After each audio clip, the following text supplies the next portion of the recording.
Hello students, how are you. बच्चों, आज हम लोग 11th क्लास का एक टॉपिक पढ़ेंगे। टॉपिक क्या, पूरी ब्रांच ही मैं आप लोगों को पढ़ाऊंगा, कोऑर्डिनेट ज्योमेट्री। देखो, कोऑर्डिनेट ज्योमेट्री में जैसा कि हम लोगों ने 10th क्लास में भी कोऑर्डिनेट ज्योमेट्री पढ़ा है और 10th क्लास की पूरी जो कोऑर्डिनेट ज्योमेट्री है उसकी समरी मैंने अपने एक वीडियो में यहाँ पे अपने यूट्यूब चैनल पे डाल रखा है, आप उसको देख सकते हो। कोऑर्डिनेट ज्योमेट्री के अंदर अपने पास पोलर कोऑर्डिनेट्स आता है, तो आज हम पार्टिकुलरली इस वीडियो में पोलर कोऑर्डिनेट्स के बारे में डिस्कस करेंगे कि पोलर कोऑर्डिनेट क्या होता है। देखिए, Cartesian coordinate, rectangular Cartesian coordinate और पोलर कोऑर्डिनेट्स, देखिए इन दोनों में क्या फर्क है ये हम लोग आज सीखेंगे। कोऑर्डिनेट ज्योमेट्री की अगर मैं बात करूं 11th क्लास में, तो 11th क्लास में आईआईटी पॉइंट ऑफ व्यू से ये बहुत इंपॉर्टेंट होता है और काफी स्कोरिंग होता है। सबसे बड़े मजे की बात यह है कि सबसे ज्यादा अगर मैथमेटिक्स में कोई भी पोर्शन अगर स्कोरिंग है तो वो है कोऑर्डिनेट ज्योमेट्री, क्योंकि इसके क्वेश्चंस आप इसमें कैलकुलेशन कम होती है और अगर आपने इसका एक रफ डायग्राम बना लिया तो आपको क्वेश्चन समझ में आ जाता है। तो कोऑर्डिनेट ज्योमेट्री जो है आईआईटी के लिए या मैथमेटिक्स के अंदर किसी भी कॉम्पिटिटिव एग्जाम के लिए या रेगुलर एग्जाम के लिए, बोर्ड एग्जाम के लिए ये पार्ट जो है वो काफी स्कोरिंग होता है, तो इसको हमें अच्छी तरीके से करना है। देखिए, हम लोग डिस्कस करते हैं पोलर कोऑर्डिनेट। डिस्कस करने से पहले मैं अमित शर्मा आप लोगों को अपने YouTube चैनल में आपका स्वागत करता हूं और आप लोग जिन बच्चों ने अभी तक हमारा चैनल सब्सक्राइब नहीं किया है उसको सब्सक्राइब कर लें और लाइक का बटन दबाएं ताकि हमारा मनोबल बढ़े, एंड बेल का बटन जरूर दबाना ताकि जितने भी नोटिफिकेशन है आप तक इजीली पहुंच जाए। चलिए, without wasting time let's start with polar coordinates. Polar coordinate अब देखते हैं। उससे पहले मैं आप लोगों को एक बार रेक्टेंगुलर कार्टेशियन कोऑर्डिनेट्स के बारे में डिस्कस करता हूं। ये 9th क्लास से करते हुए आ रहे हैं हम क्या करते हैं, किसी एक सरफेस को, प्लेन को दो परपेंडिकुलर लाइन से 4 पार्ट में डिवाइड करते हैं। जब दो परपेंडिकुलर लाइन से 4 पार्ट में डिवाइड करेंगे तो उसको हम रेक्टेंगुलर कार्टेशियन कोऑर्डिनेट सिस्टम कहेंगे और ये रेक्टेंगुलर एक्सिस कहलाते हैं। और कोई भी पॉइंट है अपने पास जिसको हम x, y से रिप्रेजेंट करते हैं, तो ये वाला डिस्टेंस जो है वो x होता है एंड ये वाला डिस्टेंस y होता है। तो देखिए, हमने यहाँ पे किया क्या है, हमने यहाँ पे किया है, इस पॉइंट का नाम P रखा है। अगर ये कोई पॉइंट है तो इस पॉइंट की पोजीशन बताई है हमने कि ये पॉइंट यहाँ पे लोकेट हो रहा है। अगर किसी को इस पॉइंट पे पहुंचना है तो हम बताएंगे कि ओरिजिन से आप x यूनिट डिस्टेंस जो है हॉरिजॉन्टल डायरेक्शन में जाओ, उसके बाद वहां से आप y unit distance vertical direction में जाओ तो आप उस पॉइंट पे पहुंच जाओगे। ठीक है, तो देखिए अब इसी पॉइंट पे, जैसे मान ले कि यहाँ पे ये किसी के घर का एड्रेस हो और मुझसे किसी ने पूछा है कि यहाँ तक कैसे जाना है, तो मैं बताऊंगा पहले भाई यहाँ से यहाँ तक जाओ, फिर उसके बाद यहाँ से राइट मुड़ जाना या लेफ्ट मुड़ जाना, तो आप यहाँ पहुंच जाओगे। कोई ऐसे भी बता सकता है कि आप यहाँ से, इस पॉइंट से जो ओरिजिन है, इस पॉइंट से आप यहां मान लिया कि ये 30 डिग्री या 60 डिग्री या कुछ भी आप कह सकते हो, 45 डिग्री पे आप इतने दूर चले जाओ, मान लिया कि 30 सेंटीमीटर या 30 मीटर जाओ, आपको ये पॉइंट मिल जाएगा। तो एक तरीका ये भी है बताने का। अब इसी दूसरे तरीके को हम लोग पोलर कोऑर्डिनेट सिस्टम कहते हैं। इस सिस्टम में हम ये एक नया तरीका सीखेंगे। देखिए, नया तरीका क्या हो गया, अब हमें इसको ये बताना है कि ओरिजिन से आपको कितनी दूर चल के जाना है, तो r यूनिट डिस्टेंस चल के जाना है। अब यहां से कितने डायरेक्शन पे, कितने एंगल पे आपको मूव करना है। देखो, r डिस्टेंस जाने पे सिर्फ ये नहीं होगा कि आप यहां तक पहुंच जाओगे। r ऐसे भी यहां भी पहुंच सकते थे, यहां भी पहुंच सकते थे, यहां भी पहुंच सकते थे, यहां भी आ सकते थे। तो ये सारे डिस्टेंसेज जो है वो r ही हैं। तो ये सारे डिस्टेंसेज अगर आ रहे हैं तो मैं इस पॉइंट पे तो नहीं पहुंच पाऊंगा। हाँ, इस पॉइंट पे पहुंचने के लिए मुझे एक पार्टिकुलर एंगल बताना पड़ेगा कि ये जो मेरा OX है, ये जो हॉरिजॉन्टल लाइन है, इससे मुझे कितने एंगल पे मूव करना है। तो ये इस तरीके से हमने एक नया कोऑर्डिनेट सिस्टम जो है उसको पढ़ा है। ठीक, तो देखिए इसमें कैसे लिखते हैं, किसी भी पॉइंट के लोकेशन को हम लोग r, थीटा से रिप्रेजेंट करते हैं, वेयर r क्या है, डिस्टेंस फ्रॉम ओरिजिन से डिस्टेंस है, और थीटा क्या है, देखिए थीटा है angle made by this line segment means OP line segment with positive direction of x axis. देखिए मैं एक बार यहां फ्रेश फिगर बना रहा हूं, ये है r और ये थीटा। देखो ये मेरा पॉजिटिव डायरेक्शन है OX, इससे एंगल ड्रॉ करना है, इससे जो एंगल फॉर्म हो रहा है उसको कंसीडर करना है। देखिए ये एंगल, एक एंगल तो ऐसे भी ड्रॉ हो रहा है, ये भी पॉजिटिव से हो रहा है, लेकिन आपको क्या करना है, ये मैं θ1 कहता हूं, ये अगर θ2 कहता हूं, ये थीटा हो गया और ये θ1। तो देखिए ये जो θ1 है, ये एंगल भी पॉजिटिव एक्स एक्सिस से ही हमने कंसीडर किया है, ड्रॉ किया है, लेकिन हमें इसको नहीं देखना है, हमें ये देखना है। मतलब जब भी देखिए मैथमेटिक्स के अंदर हम एंगल की बात करते हैं तो एंटी क्लॉकवाइज डायरेक्शन के ही एंगल की बात करते हैं। तो ये क्या हो गया, angle made by OP with positive X axis in anti clockwise direction.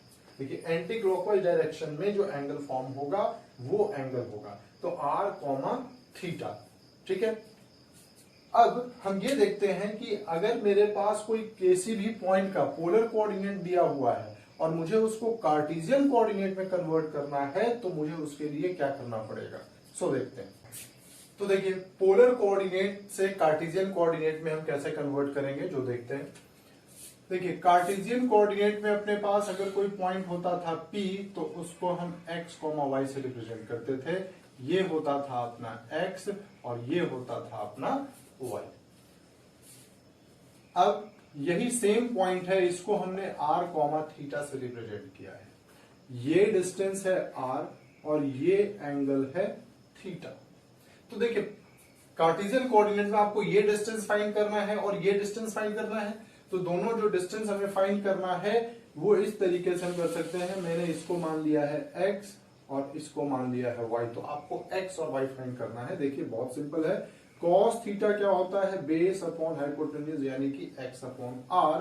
So x is equal to r cos theta. फिर sine theta is equal to होगा y अपॉन r, तो y is equal to r sine theta.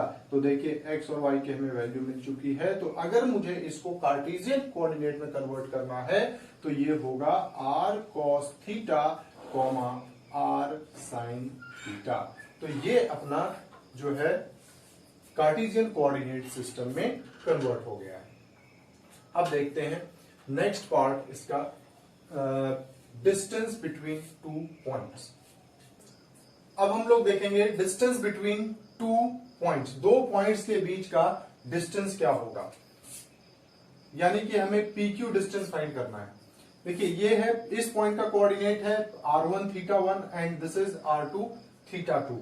ये distance r1 और ये distance r2, ये total angle कितना है θ1, ये एंगल कितना है θ2, यानी कि ये वाला जो एंगल है एंगल POQ, ये θ1 माइनस θ2 होगा, θ1 माइनस θ2 होगा। अब देखिए कॉस ऑफ θ1 माइनस θ2, देखिए कोसाइन रूल ट्रायंगल में हम लोग पढ़ते हैं कि अगर ABC ट्रायंगल है, ये साइड A, ये B और ये C, अगर मुझे cos A लिखना है तो B square plus C square minus A square upon 2BC होता है। तो देखिए अगर, यानी देखिए जो cos A लिखना है तो इसके सामने वाले साइड का स्क्वायर सब्ट्रैक्ट होता है, बाकी दोनों साइड के स्क्वायर को ऐड करते हैं। तो ये वाला एंगल है, तो देखिए ये एंगल फाइंड करना है तो ये सबट्रैक्ट होगा, तो r1 square plus r2 square minus pq square लिख सकते हैं, और नीचे 2r1 इंटू r2। तो देखिए यहां से हमें pq स्क्वायर क्या मिलेगा, यहां से pq स्क्वायर हमें मिल जाएगा r1 square plus r2 square, r1 square plus r2 square minus 2r1 into r2 और cos of theta 1 minus theta 2। तो PQ डिस्टेंस हम लिख सकते हैं square root of r1 square plus r2 square minus 2r1 r2 into cos of theta 1 minus theta 2। तो ये distance between 2 points हो गए जब हमारे पास r1 और थीटा 1 यानी पोलर कोऑर्डिनेट्स गिवन है 2 पॉइंट्स के। अब देखिए इस पे बेस्ड में आप लोगों को कुछ क्वेश्चंस करवाऊंगा जो कि काफी इंपॉर्टेंट है और आपके कॉन्सेप्ट समझ में आ जाएगा। तो देखते हैं, कुछ क्वेश्चंस करते हैं। हमें पोलर कोऑर्डिनेट्स ड्रॉ करने हैं। सबसे पहला क्वेश्चन करते हैं 3, अगर π/3 दिया हुआ है तो इसको कैसे रिप्रेजेंट करेंगे। देखिए बहुत सिंपल है, 3, π/3 यानी ओरिजिन से उसका डिस्टेंस कितना है 3 है, और कितने एंगल एक्स एक्सिस के साथ कितना एंगल इंक्लाइंड है π/3, यानी कि π/3 ये हो गया π/3 और ये डिस्टेंस 3। तो इसको हम लिख सकते हैं 3, π/3। अब अगर दिया हुआ है सेकंड है 3, 5 π/4, तो देखिए 3, 5 π/4, 5 π/4 मीन्स पाई प्लस π/4, यानी कि पाई तक तो यही हो गया, और ये π/4 इससे ये 5 π/4 आ गया, ठीक है, और डिस्टेंस कितना 3, तो 3, 5 π/4 ये हो गया। अब देखिए हमारे पास यहां पे तो थीटा जो है ये π/3, 5 π/4 ऐसे दिया हुआ है। कई बार प्रिंसिपल वैल्यू भी दी हुई होती है, तो देखिए प्रिंसिपल वैल्यू क्या होती है वो मैं आपको समझा दूं। प्रिंसिपल वैल्यू जब थीटा अपना -π से +π के बीच में हो, जब हमारे पास कोई एंगल है दिया हुआ और हमने उसको रिप्रेजेंट किया है -π से +π के बीच में। देखिए +π यहाँ पे साइन ऑफ इक्वलिटी है, यहाँ पे नहीं है, यानी कि अगर जब कोई पॉइंट यहां पे लाई करेगा तो हमें ये एंगल कंसीडर करना है, न कि ये वाला, ठीक है। तो इसको हम प्रिंसिपल वैल्यू कहते हैं। तो इस पे बेस्ड कुछ क्वेश्चंस होते हैं, कुछ पॉइंट्स हमारे पास दिए हुए होंगे जो 3, जैसे -π/3 दिया हुआ है वो देख लेते हैं। तो जब हम प्रिंसिपल वैल्यू में उसको रिप्रेजेंट करेंगे, तो जब हम प्रिंसिपल, अब देखते हैं जब हम उसको प्रिंसिपल वैल्यू में रिप्रेजेंट करेंगे तो क्या होगा। देखिए सबसे पहले दिया है 3, π/3। अब अगर दिया हुआ है 3, -π/3, -3, -π/3 और -3, π/3। देखिए 3, π/3 तो ये हो गया 3 π/3। Next second 3, -π/3। देखिए -π/3 means angle is made with positive X axis but in clockwise direction, so this point will be in the 4th quadrant. तो दिस इज 3, -π/3 ये हो गया। अब देखते हैं -3 और -π/3। -3 का मतलब क्या हो गया कि ये जो r डिस्टेंस है वो x के ओरिजिन के लेफ्ट साइड में है, ठीक, और -π/3 देखिए, यानी कि ये देखिए ये जो लाइन सेगमेंट है अपना ये -π/3 था, तो ये वाला एंगल भी जो है, ये जो लाइन फॉर्म हो रही है ये भी -π/3 फॉर्म होगी, तो ये आ गया -3, -π/3। फोर्थ -3, π/3, तो देखिए π/3 का तो एंगल ये बनेगा, लेकिन डायरेक्शन जो है वो डिस्टेंस है वो हमें ओरिजिन के लेफ्ट साइड में लेना है, तो ये -3, π/3 हो गया। तो ये इस तरीके से ये कुछ छोटे छोटे से क्वेश्चन है, इसको हम कर सकते हैं। मैं एक क्वेश्चन और आप लोगों को करवाऊंगा।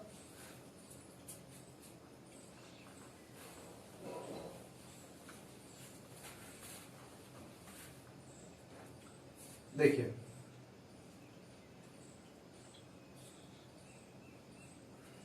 The Cartesian coordinate of the point which polar coordinates are, देखिए अपने पास पोलर कोऑर्डिनेट्स दिए हुए हैं, polar coordinate convert the polar coordinate 13 pi minus tan inverse 5/12 into Cartesian coordinate. हमें ये जो पोलर कोऑर्डिनेट दिया हुआ है इसको कार्टेशियन कोऑर्डिनेट में कन्वर्ट करना है। तो देखिए r की वैल्यू कितनी दी हुई है, r इज 13 एंड थीटा कितना दिया हुआ है, पाई माइनस tan इनवर्स 5/12। ठीक है, तो देखिए कार्टेशियन कोऑर्डिनेट क्या होता था, r cos थीटा और r sin theta. cos theta क्या आएगा, cos of pi minus tan inverse 5/12। देखिए tan इनवर्स 5/12 है, पाई माइनस है, तो ये cos थीटा, cos पाई माइनस थीटा क्या होता है, माइनस cos थीटा होता है, यानी माइनस cos tan इनवर्स 5/12 होगा। तो ये क्या फॉर्म होगा, देखिए tan इनवर्स 5/12 है, इसको minus cos of cos inverse, देखिए tan इनवर्स तो perpendicular is 5 and base is 12, तो हाइपोटेन्यूज इज 13, तो cos इनवर्स 12/13 लिख सकते हैं। So this is minus 12/13। Next sine theta क्या बनेगा, ये sine of pi minus tan inverse 5/12। So ये sine pi minus theta is sine theta, तो साइन ऑफ tan इनवर्स 5/12 इसको हम लिख सकते हैं साइन ऑफ साइन इनवर्स 5/13। तो ये वैल्यू आ गई 5/13। तो अब अपना पॉइंट क्या बन जाएगा, कार्टेशियन पॉइंट जो है वो r cos थीटा यानी r इज 13, तो 13 इंटू दिस, तो दिस इज -12,5। ये आंसर आ गया। अब देखिए कुछ क्वेश्चंस अपने पास जब हम पोलर कोऑर्डिनेट को यूज करते हैं तो पोलर कोऑर्डिनेट की हेल्प से वो क्वेश्चन आसान हो जाता है। एक क्वेश्चन मैं आप लोगों को करवाता हूं।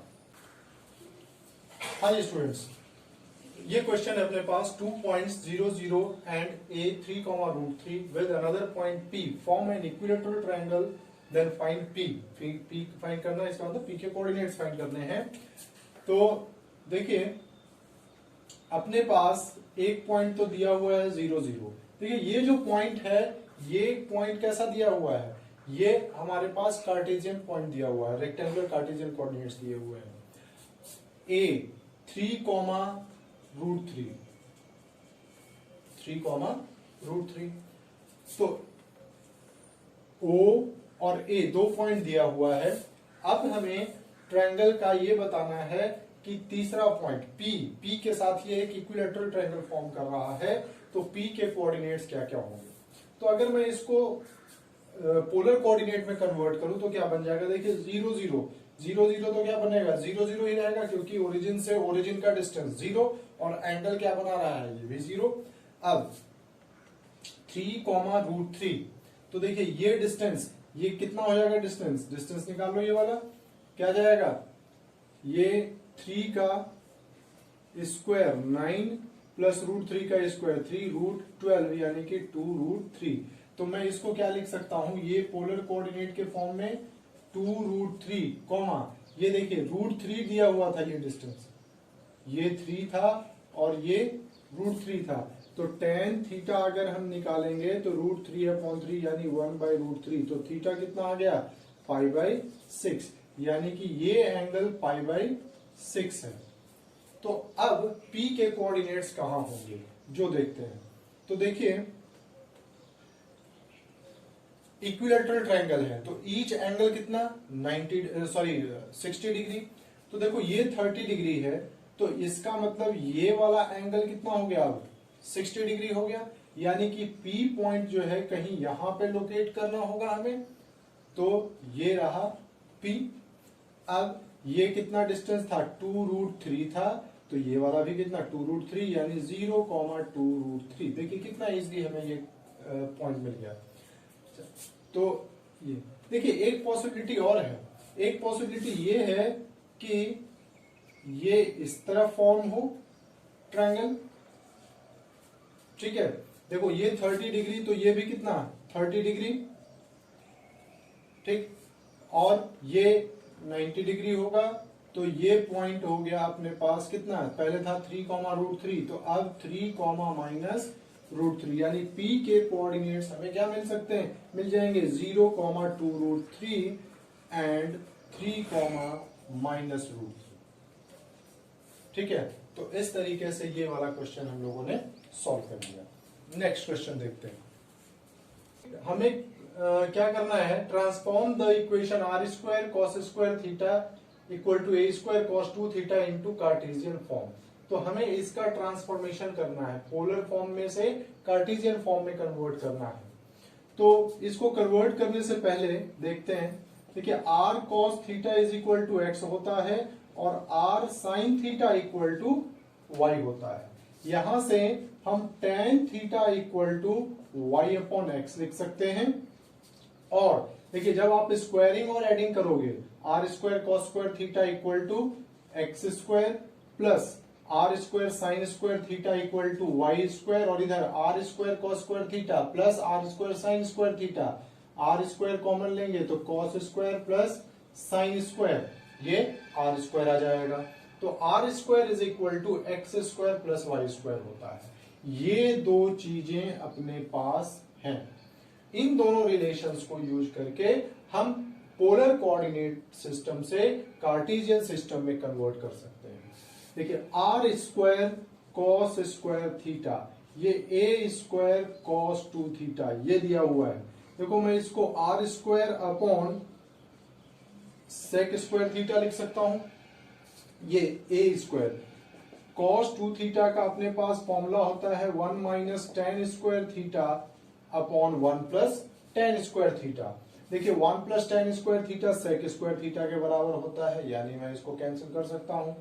r² को अब मैं क्या लिख सकता हूं, x² प्लस y², ये a², 1 minus tan² is x², sorry y upon x का होल स्क्वायर, तो यहां पे आ गया x² plus y² into x², a² into x² minus y²। तो ये अपना क्या आ गया, कार्टेशियन सिस्टम में कन्वर्ट हो गया। तो इस तरीके से आज हम लोगों ने पोलर कोऑर्डिनेट सिस्टम के बारे में पढ़ा है, जो कि बहुत इंपॉर्टेंट है। और कई क्वेश्चन जैसे मैंने अभी आप लोगों को करवाया था इक्विलेटरल ट्रायंगल का क्वेश्चन, तो उसके इसके हेल्प से हम लोग क्वेश्चंस इजीली कर सकते हैं। बाकी आप लोग अपने आप क्वेश्चंस कीजिए, और कोई डाउट हो तो आप हमारे से व्हाट्सएप के थ्रू आप मुझसे पूछ सकते हो। डिस्क्रिप्शन बॉक्स में व्हाट्सएप का नंबर दिया हुआ है।